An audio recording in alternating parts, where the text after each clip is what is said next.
Webinaire qui s'inscrit dans le cadre de votre semaine de la qualité de vie et des conditions de travail. Je suis accompagnée aujourd'hui de Simon. Bonjour à tous, bonjour à toutes. Bonjour. Alors, je vois que la transcription s'est mise automatiquement. Bon, peu importe. Alors, on va attendre encore quelques secondes ou on se dit qu'on est parti, Simon? Écoute, on va attendre quelques instants. On va juste vous demander si vous pouvez, s'il vous plaît, de couper les micros en arrivant. On va essayer de le faire manuellement aussi au besoin, mais vous nous ferez gagner du temps à pouvoir le faire par vous-même. Vous commencez à avoir l'habitude, vu que c'est le 4e webinaire de la semaine. Je ne sais pas si vous avez suivi les précédents. Il y aura des temps de questions-réponses. Il y aura un temps de questions-réponses à la fin. Vous pouvez bien entendu utiliser le chat pour réagir, poser vos questions au fur et à mesure. On va de toute façon vous solliciter à différents moments. Mais voilà, mais en tout cas, il y aura ce temps de questions-réponses si vous voulez prendre le micro. Et sinon, on vous demande au maximum d'être le micro coupé pour qu'on puisse dérouler avec Aurore. Voilà. Et donc c'est parti. Écoutez, on va démarrer. Merci Aurore pour cette introduction. Effectivement, donc le thème aujourd'hui, c'est bien vivre le changement. On aura 45 minutes et sur lequel on a le plaisir d'être en co-animation avec Aurore. Je te laisse te présenter. Donc moi, je suis Aurore Chavernac, je suis formatrice et coach professionnelle. Et donc j'interviens chez MyConnecting pour toutes les thématiques de développement des compétences douces. Et Simon? Merci Aurore. Et effectivement, donc moi je suis donc directeur pédagogique chez MyConnecting avec plusieurs casquettes de pilotage et de conception de formation, mais aussi une casquette de formateur coach. Et donc j'ai le plaisir d'accompagner Aurore dans ce webinaire aujourd'hui. Et on espère que notre présence à tous les deux va rendre l'expérience encore plus agréable et dynamique. Alors, est-ce que Simon, tu sais ce que disait Winston Churchill à propos du changement?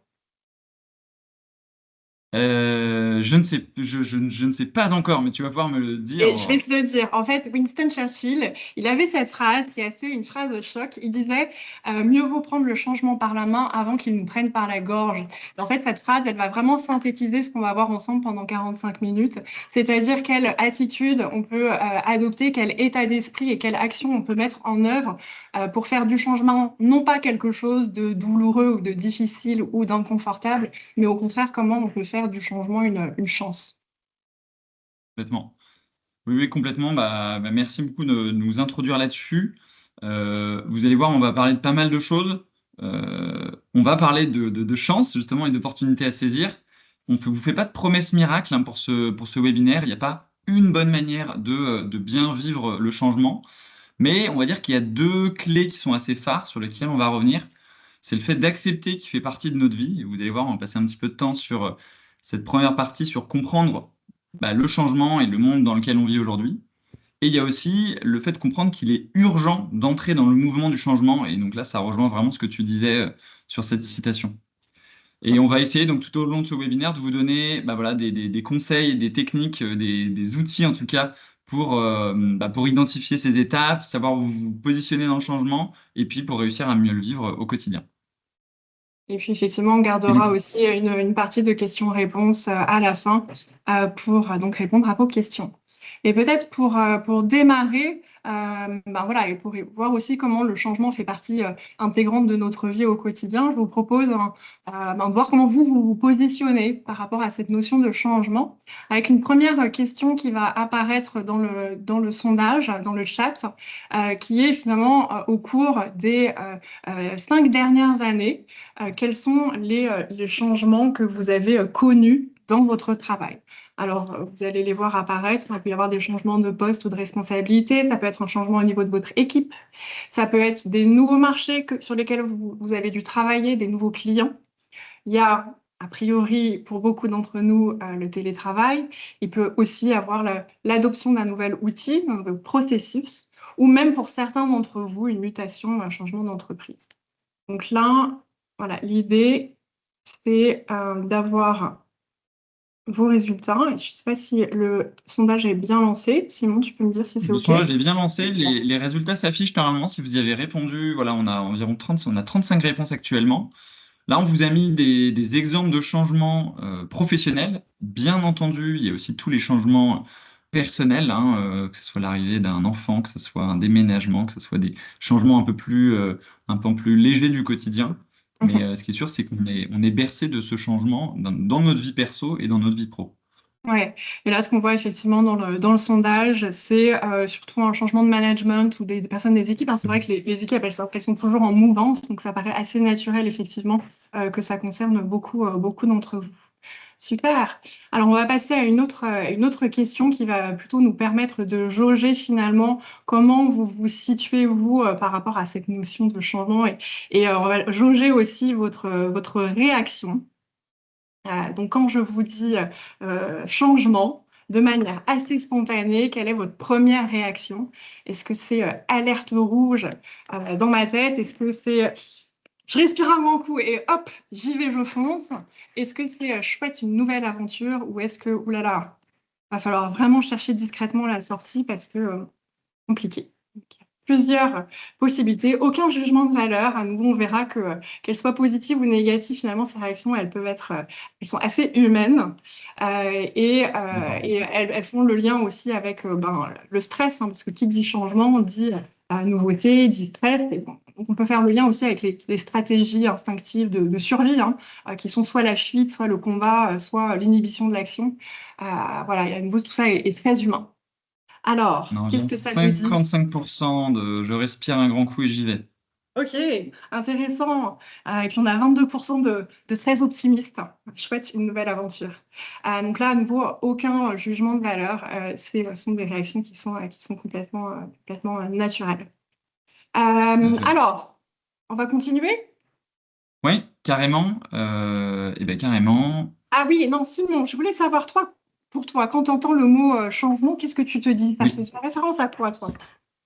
Alors moi, le changement, je pense d'un point de vue personnel, j'ai souvent beaucoup de mal avec le changement et ça me provoque pas mal de réactions difficiles. En tout cas, je sens que j'ai un profil qui est assez ancré dans les routines et dans voilà, cette dimension de ne pas trop changer trop vite, en tout cas. Voilà. Et ce que j'ai pu faire récemment là sur une expérience qui m'est arrivée récemment, je suis arrivé dans la belle ville de Lyon. Je suis arrivé depuis 1 an, donc voilà, j'ai changé de ville, hein. Donc un déménagement, c'est un gros changement d'un point de vue perso, pro. Enfin, il y a plein de choses qui changent. Et moi, ce qui m'a aidé vraiment, c'est d'essayer de garder justement des notions de routine. Moi, par exemple, la routine, j'ai mes 15 minutes d'étirement tous les matins. C'est de se dire, voilà, je vais essayer de conserver cette routine pour réussir à m'ancrer dans ce changement. Et ça peut paraître anodin, mais le fait d'avoir comme ça parfois des routines qui restent stables, ou en tout cas de me rassurer quelque part en me disant j'ai telle ou telle chose qui reste stable, ça me permet de plus facilement passer d'un état à un autre. Et là, dans le cadre de ce déménagement, ça a été un peu cette continuité se faite par la routine, quoi. Ouais, de garder une routine pour finalement faciliter le changement et ce qui peut être effectivement avoir cette sensation de sécurité, c'est important. Alors, on Clairement. attribue à Héraclite cette phrase hein, qui dit rien n'est permanent sauf le changement, et je trouve qu'elle est particulièrement vraie, cette phrase, quand on regarde le monde dans lequel on vit. Et alors, il y a un acronyme pour qualifier ce monde hein, dans lequel on vit. Alors, c'est pas le monde VUCA, c'est le monde VUCA, et c'est un vrai acronyme anglais, et ça veut dire quoi? Ça veut dire qu'effectivement, le monde dans lequel on vit aujourd'hui, c'est un monde qui est volatile, qui est incertain, uncertain en anglais. Il est complexe et il est ambigu. Et là, vraiment, bon, je pense qu'on n'a pas besoin forcément d'aller dans beaucoup d'explications. Il suffit de regarder comment le monde du travail a évolué ces 5 dernières années, notamment avec la pandémie de Covid. On peut aussi juste ouvrir sa télévision ou sa radio pour comprendre que le monde est instable et qu'il peut se passer beaucoup de choses du point de vue social et économique. Et puis, voilà, on peut aussi parler de une transformation technologique qui est déjà présente, hein, l'intelligence artificielle, et donc pour voir à quel point le monde évolue vite. Et peut-être pour Tout à venir fait, ouais. sur l'ambiguïté en particulier. Ouais, ouais, ouais, tout à fait, parce que volatile, incertain, complexe, ça, on le comprend assez bien, comme tu l'as dit, avec tout ça. La dimension d'ambiguïté, c'est aussi sur l'ambivalence qu'on a maintenant. On a de plus en plus de personnes qui sont tranchées. Mm. Et Bah, par exemple, moi, je vais prendre un exemple sur le télétravail qui fait qu'on est sur une forme d'ambiguïté. C'est est-ce que le télétravail, c'est une chance pour l'équilibre de vie ou est-ce que c'est un risque pour la cohésion d'équipe? En fait, les deux raisons, elles sont vraies. Et c'est un peu tout ça l'ambiguïté du monde actuel, c'est qu'il faut arbitrer, finalement, il faut faire des choix dans un monde qui, en plus, tend vers le fait d'être plus clivant. Hein, dans les médias, on voit qu'on est de plus en plus clivant. Et donc, c'est de réussir à survivre, on va dire, dans ce monde VUCA.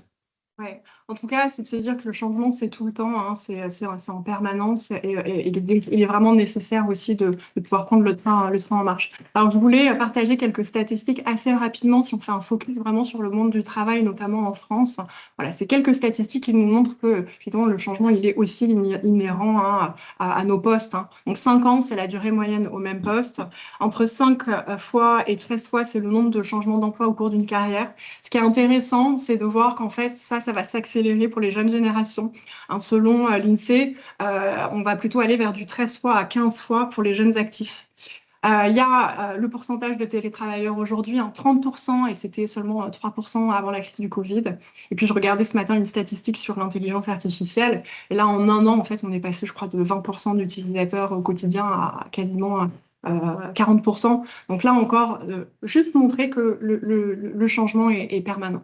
Alors, ce qui peut nous aider Ouais. aussi Ouais, vas-y, Et allez. d'ailleurs, je rebondis sur ce que tu dis sur l'IA. Le changement est permanent, tu l'as dit, constant, et il va de plus en plus vite. L'adhésion de l'intelligence artificielle en est un bon exemple. Le ChatGPT a atteint les 100 millions d'utilisateurs plus vite que n'importe quelle autre technologie dans l'histoire. Pour vous donner un exemple, Internet, quand c'est arrivé, ça a mis 7 ans pour avoir 100 millions d'utilisateurs. Quand Instagram est arrivé, ça a mis 2,5 ans. Voilà. Et donc, en fait, on voit que ça s'accélère et que l'adhésion des choses et le rythme du changement s'accélère aussi. Absolument. Ce que je voulais partager aussi, ce qu'on voulait partager avec vous, c'est de dire en fait le changement professionnel, il peut avoir lieu à la fois au niveau individuel et collectif, et c'est intéressant de le cartographier avec différents niveaux, hein, puisqu'il intervient pas toujours au même niveau, et que ces niveaux-là vont nous indiquer sur l'impact aussi du changement. Donc quand on est face à un changement, ça peut être vraiment intéressant de regarder ça concerne quel niveau et quel effort ça va me demander. Alors assez rapidement, hein, quand on est sur le niveau de l'environnement, bah, ça c'est vraiment mon lieu de travail. Est-ce que je passe par exemple d'un environnement de bureau à un environnement d'open space? Peut-être que je change d'horaire. Tu parlais du déménagement. Donc ça c'est vraiment des changements qui sont liés à la notion d'environnement. On peut avoir des changements qui vont être liés vraiment à ce que je fais au quotidien, donc mes tâches, hein, les tâches à accomplir. C'est des changements de process, mais qui ne nécessitent pas forcément de nouvelles compétences. Ensuite, on monte encore d'un cran où là, on doit changer vraiment notre capacité, hein, notre savoir-faire. Donc là, c'est vraiment le niveau des compétences. Ici, on peut trouver, par exemple, bah voilà, pour telle fonction, je dois apprendre à parler en public, je dois utiliser un nouveau logiciel. On peut parler de l'intelligence artificielle d'ici aussi, je dois manager. Donc ça, c'est vraiment le niveau des compétences. Et puis, plus on va monter dans la pyramide, plus là, ça va être aussi voilà, un effort vraiment important du changement. On peut aller tout de suite sur le niveau de l'identité, hein, le rôle. À nouveau, quand je passe d'un rôle de collaborateur à un rôle de manager, là, c'est toute mon identité professionnelle qui est bouleversée. Et puis pour une marque, ça peut être, par exemple, un rebranding. Et enfin, on a le niveau vraiment, le top niveau qui est celui de la mission et de la raison d'être. Alors ici, on peut trouver par exemple des reconversions, les reconversions professionnelles, où on va vraiment changer complètement sa raison d'être professionnelle. Et puis, pour les entreprises, ça peut être là à nouveau des nouvelles missions. Un exemple qu'on connaît tous, c'est celui de la Poste, qui est passé de la distribution de courrier à aujourd'hui un véritable acteur dans la création de liens sociaux et un acteur vraiment de proximité au service de la cohésion sociale. Donc en tout cas, avoir cette grille de lecture, ça nous permet aussi de voir quel est l'impact du changement professionnel. Alors, on a une forme quand même de schizophrénie par rapport au changement. Parce que si je vous dis qui veut que ça change, Peut-être la plupart d'entre nous, on va être OK avec ça parce qu'on a une partie de nous qui a de l'élan pour le changement, parce qu'on a de la pétence pour la nouveauté, pour le progrès, pour l'amélioration, et que si on ne changeait pas, on ne pourrait pas progresser. Donc il y a une partie de nous qui veut ça. Et à l'inverse, il y a une partie de nous qui, elle, est très réticente à changer. On verra pourquoi. À nouveau, c'est assez humain. Mais c'est vrai, dès qu'il faut changer, alors là, c'est les quatre fers, pardon, qui sont devant, et on n'a plus tellement envie. Puis alors, si en plus, il faut conduire le changement de personnes qui veulent du changement, mais qui ne veulent pas changer, alors là, ça devient compliqué. Ce que je trouve intéressant avec cette diapo-là, c'est de se dire on est tous concernés par ces trois questions et on est tous responsables. Et donc, ça peut être vraiment intéressant d'identifier quels sont nos blocages au changement, d'identifier aussi ce que l'on veut voir changer pour prendre la responsabilité et être véritablement acteur du changement. Le fait de conscientiser nos peurs, nos doutes, nos résistances, ça nous permet de reconnaître les points qui sont difficiles chez nous, mais aussi chez les autres. Et ça va nous aider aussi à avancer. Ouais, complètement. Complètement. Tu l'as dit, hein, c'est pour tous. C'est-à-dire forcément, on a tendance en entreprise à se dire, bah, tiens, c'est l'adage du manager, de la direction de porter les changements. Et tu as raison d'insister sur cette dimension, de prendre conscience du fait qu'il faut se responsabiliser et prendre soi-même le changement. En fait, c'est de se dire, bah, le changement, il va arriver de toute façon, ou il est déjà là. Et donc, comment je peux être acteur aussi et moteur de cette évolution? Tu prenais l'exemple de la Poste tout à l'heure. Là, je vais prendre un exemple un peu à l'opposé, qui est aussi un exemple assez connu de Kodak, qui est une entreprise qui fait de la photographie, et qui était pendant des années spécialisée dans l'argentique. C'était un des pionniers. Ils ont eu 90% du marché dans les années, début des années 1900. Ils avaient 90% du marché, donc c'était vraiment un très très gros acteur, quasi monopole. Et c'est un ingénieur de chez eux qui a inventé le premier appareil photo numérique. Mais en fait, il s'est un peu écarté parce que l'argentique avait encore la cote à ce moment-là. Et je pense que il s'est fait écarter. On n'a pas voulu agir dans ce changement, même si on l'a vu venir, et même si c'était même en interne qu'on l'a vu venir. Et au final, ils se sont lancés trop tard dans le numérique et ils n'ont pas réussi à rattraper leur retard. Et ils ont fini par déposer le bilan en 2012, après 130 ans d'existence. Donc voilà, c'est une ironie parce que c'est à la fois eux qui avaient inventé la technologie et pourtant ils n'ont pas réussi à se réinventer et à finalement suivre le mouvement du changement parce qu'il y avait trop de réfractaires en interne. Absolument. Alors, pourquoi c'est si difficile le changement? En fait, là, il faut vraiment aller regarder dans la manière dont notre cerveau fonctionne. Je crois que je l'ai déjà dit, hein, notre cerveau, il est fait pour nous protéger du danger. Il est fait pour assurer notre survie. Et donc, à nouveau, c'est presque biologiquement logique qu'on ait des résistances et des réticences face au changement.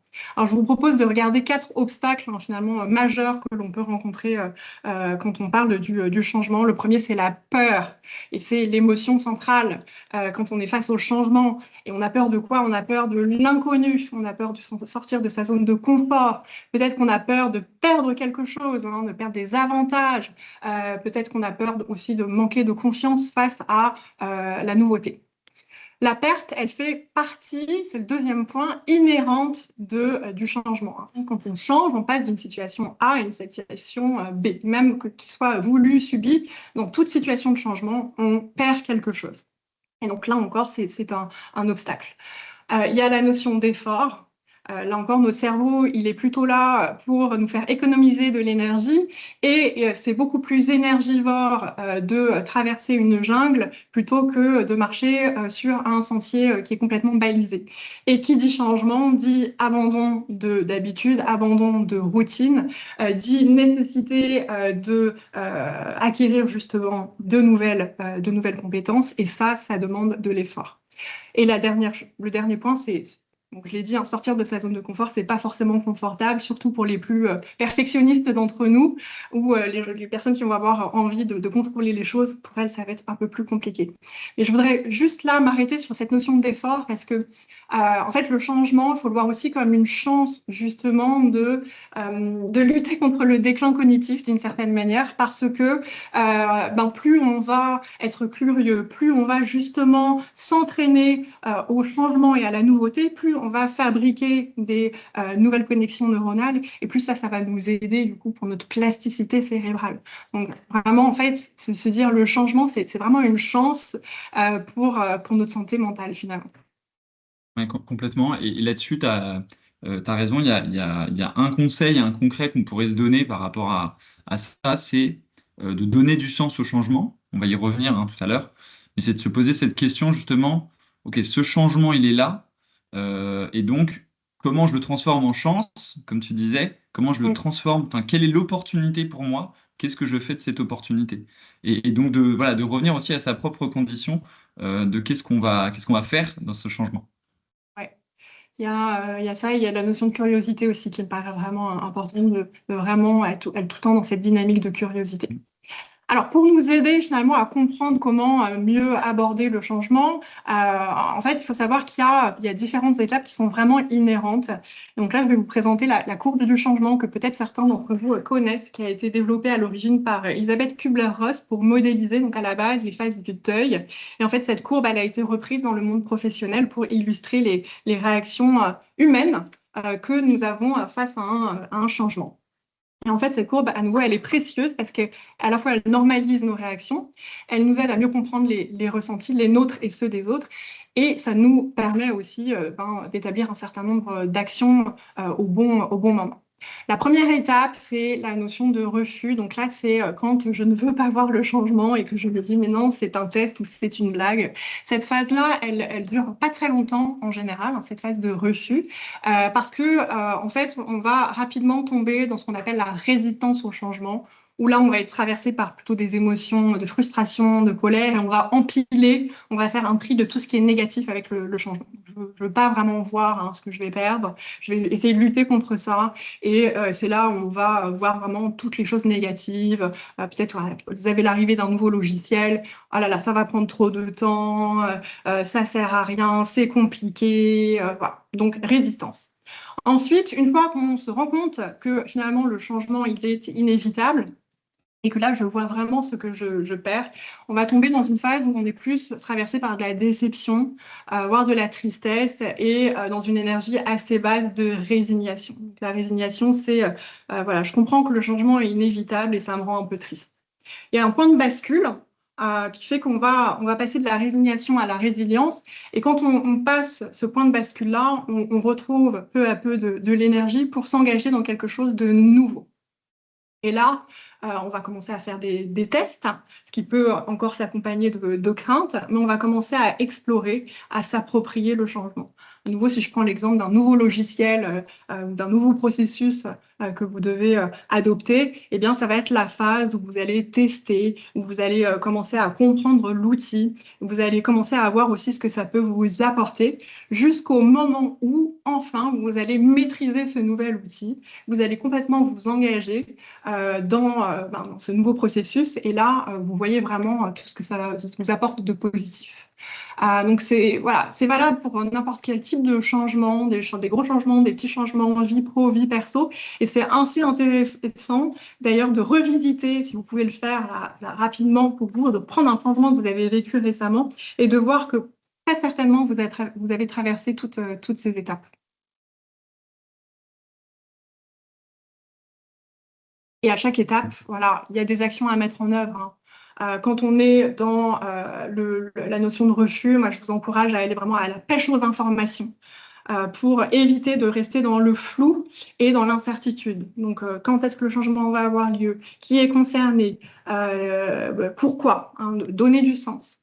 De savoir aussi que vos émotions, elles sont complètement légitimes. Donc, quand vous entrez dans cette phase de résistance, c'est être à l'écoute de ça. Ne pas hésiter à demander de la clarification, à demander aussi de l'aide pour vous aider à vous remettre dans l'action. Pourquoi pas être accompagné, en fait, avec des formations ou demander le soutien de vos managers.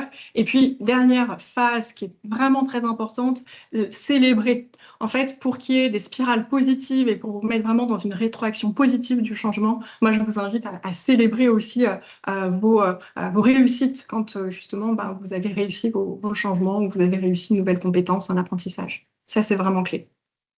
Super.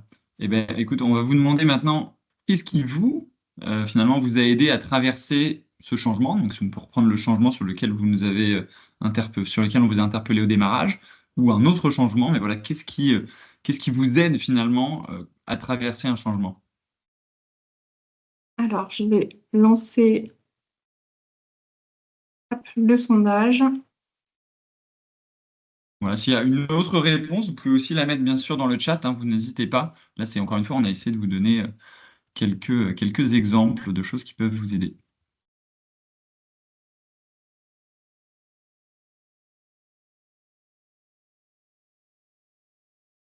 Donc, parfois, c'est aussi un ensemble de choses, hein. Effectivement, le temps, moi j'en parlais au démarrage, le temps, je sais que parfois j'ai besoin de ce temps pour bouger.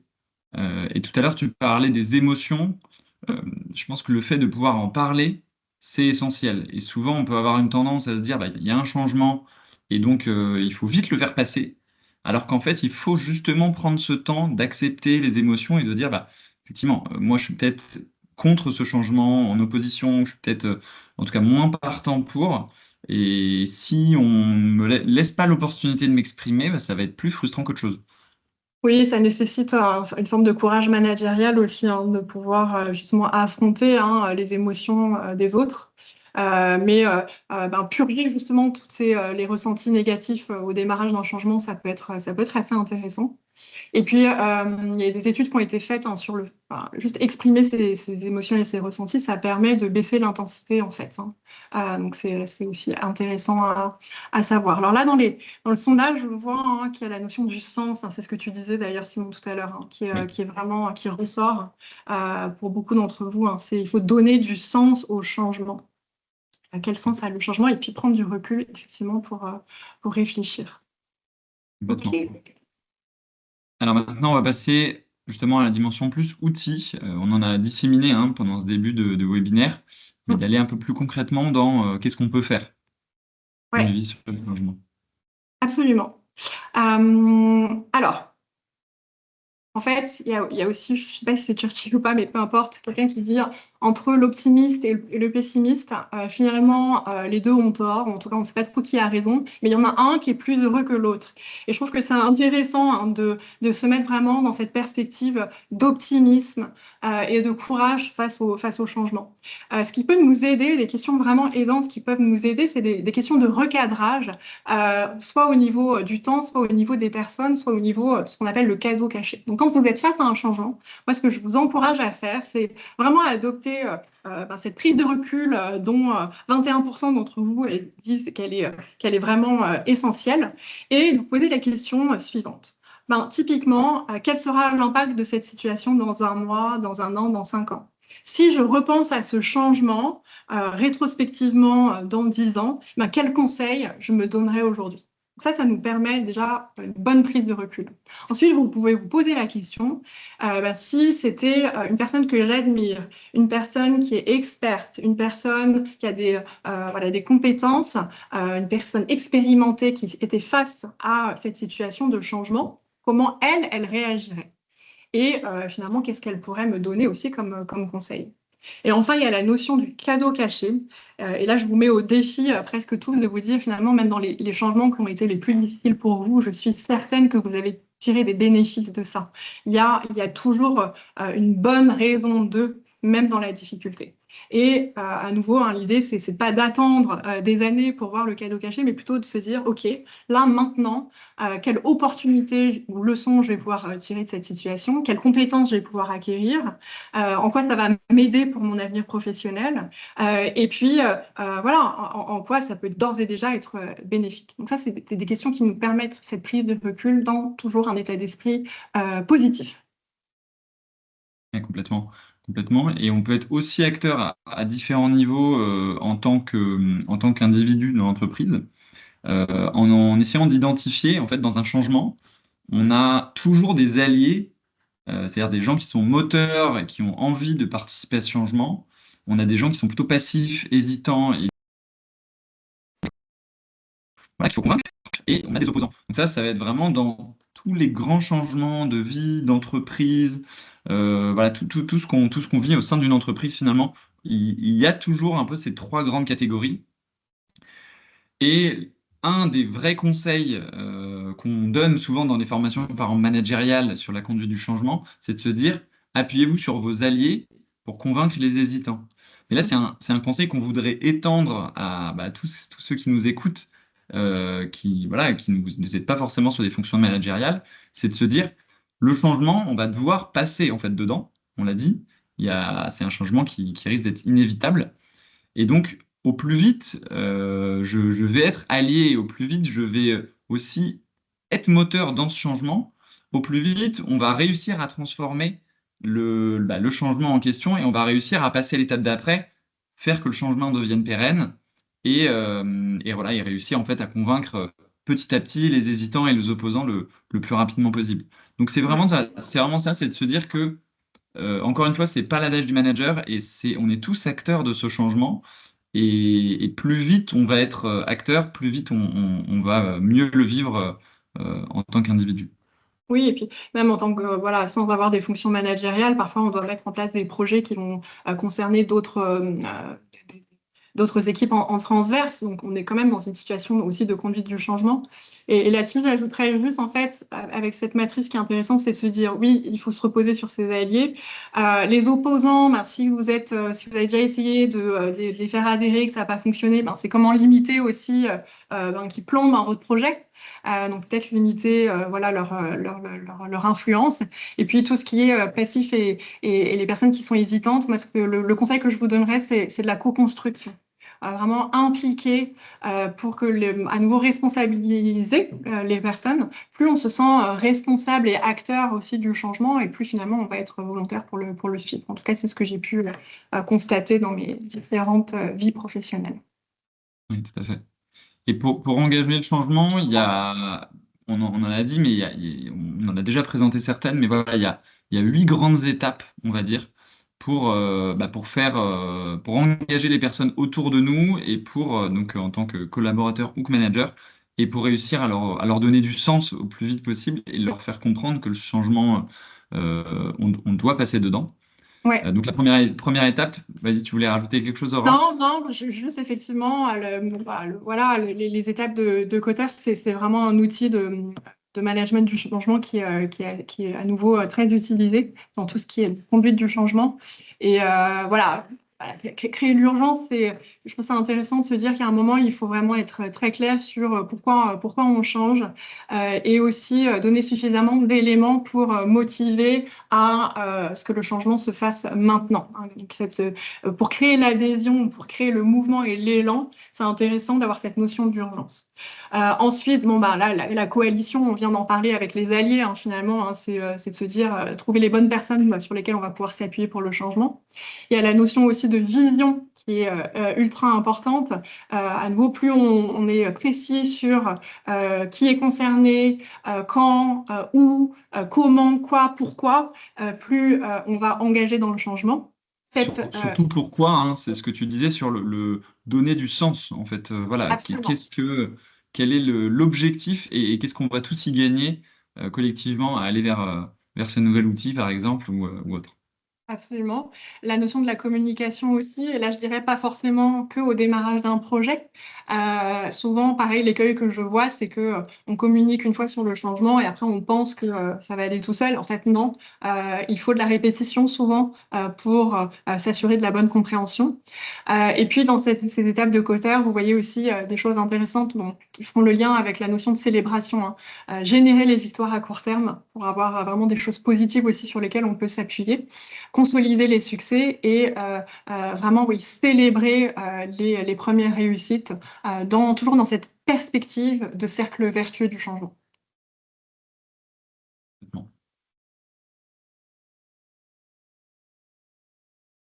Alors, Et des conseils très concrets pour s'adapter au changement. ouais, on voulait terminer avec alors des clés, il pourrait y en avoir beaucoup plus que ça, c'est toujours un peu difficile de réduire. Ça va venir aussi synthétiser tout ce qu'on s'est dit, mais La première chose, je dirais, c'est regarder là où vous voulez mettre votre énergie et ne vous trompez pas sur cet endroit-là. Je m'explique, souvent on va penser qu'on peut influencer ou qu'on peut ne pas changer.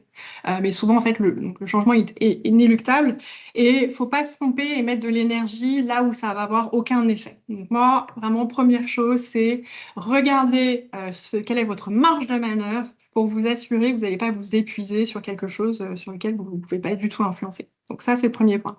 Bon, donner du sens au changement, ça, je crois on l'a déjà bien dit. Il y a l'accueil des émotions. Servez-vous de la courbe du changement qu'on a vu pour vous dire, OK, c'est normal, pour accepter, à nouveau, accepter ces émotions, ça nous permet de les traverser beaucoup plus vite. Ça, c'est quand même chouette.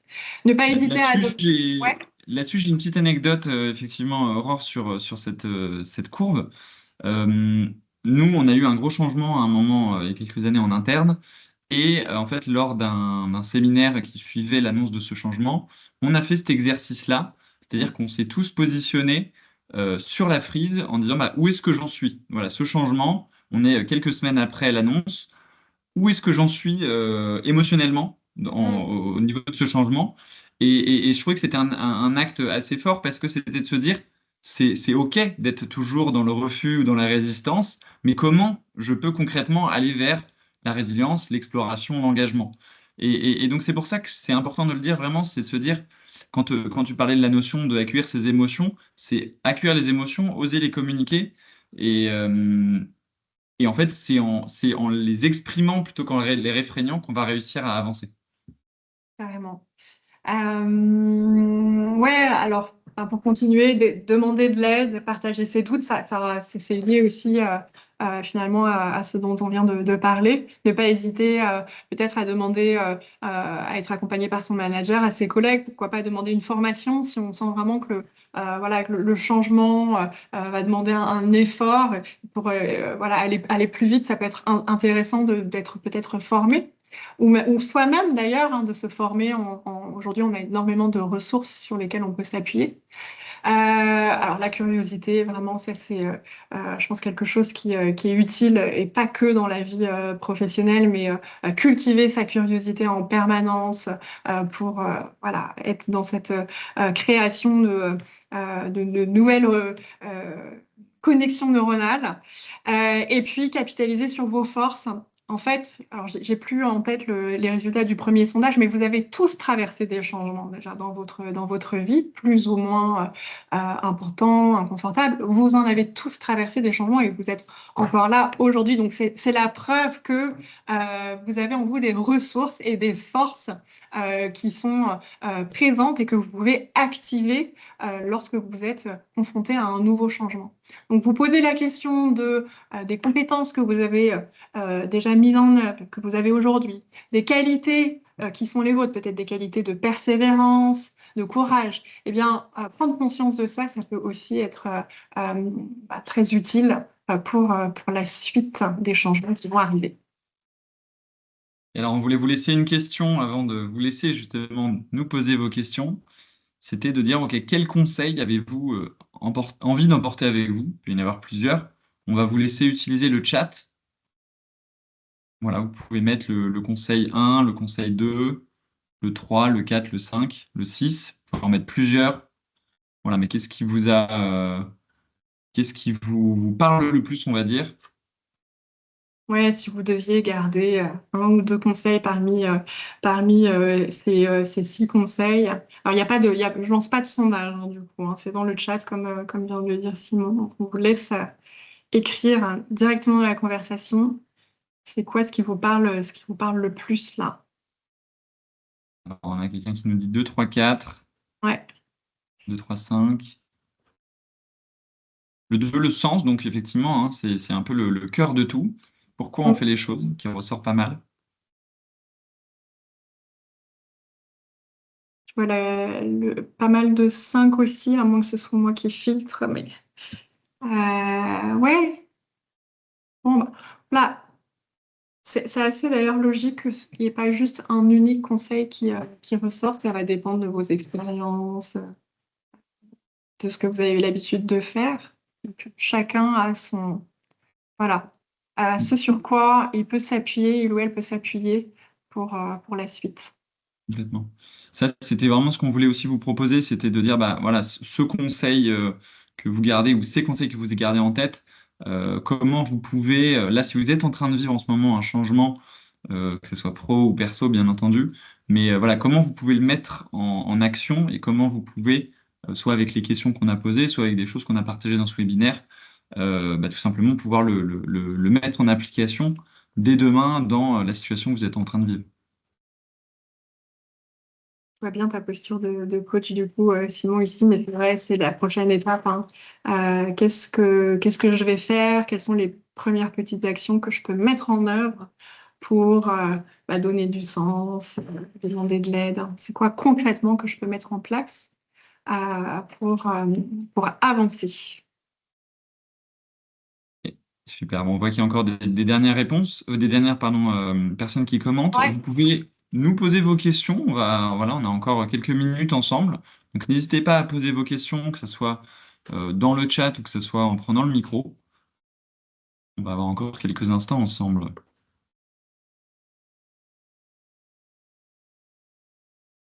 Voilà, et pendant ce temps-là, peut-être que tu peux nous dire un mot, Aurore, sur Oui. un ouvrage Alors, de référence sur le changement. oui, alors c'est une fable humoristique en fait, hein. Il y a plein de livres sur le changement, avec beaucoup de théories, sur le management, etc. Mais moi, j'ai choisi de partager avec vous un livre que j'ai lu il y a quelques années et qui est assez chouette. C'est vraiment voilà, une histoire de deux souris et deux hommes qui sont coincés dans un labyrinthe. On leur vole leur fromage qui change d'endroit. Bien que ça paraisse assez humoristique, en fait, ça nous permet d'avoir toutes les attitudes et les réactions qu'on a face au changement et face à ce bonheur qui s'en va, symbolisé par le fromage. Et donc, c'est un petit ouvrage qui est assez facile à lire, mais qui est ultra pertinent sur cette notion de changement. Donc ça, je trouvais que c'était intéressant de le partager avec vous. Et puis, j'avais aussi d'autres citations. En plus de celles qu'on a partagées, que ce soit d'Héraclite ou de Churchill. Je crois que toi, ta préférée, Simon, c'est... Moi, ma préférée, c'est lorsque souffle le vent du changement, certains construisent des murs, d'autres des moulins. Voilà, je la trouve très imagée. On s'imagine bien, voilà, en fonction avec un grand vent, qu'est-ce qu'on fait? Est-ce que je fais un moulin ou est-ce que je fais un mur?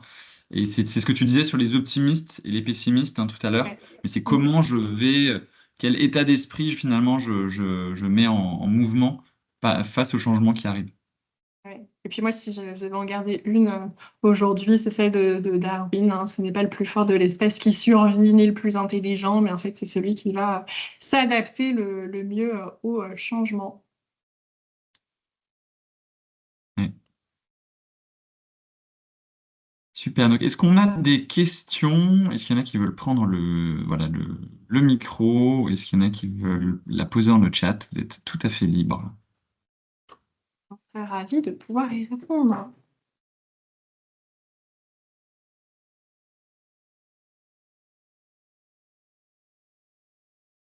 Et ben, si on n'a pas de questions particulièrement, bah, écoutez, on peut vous remercier. Un grand merci pour votre participation. Merci Aurore pour tous ces éléments très pertinents que tu nous as présentés aujourd'hui. Merci à toi, Simon. Merci à vous pour votre présence et votre participation. Voilà, et merci à Vika pour la confiance sur ce webinaire et nous espérons vous revoir très prochainement. Alors, on vous souhaite un très bon après-midi à tous et toutes. Bonne journée. Au revoir. Au revoir, merci. Au revoir, merci Merci, beaucoup. bon après-midi. C'est Bossy.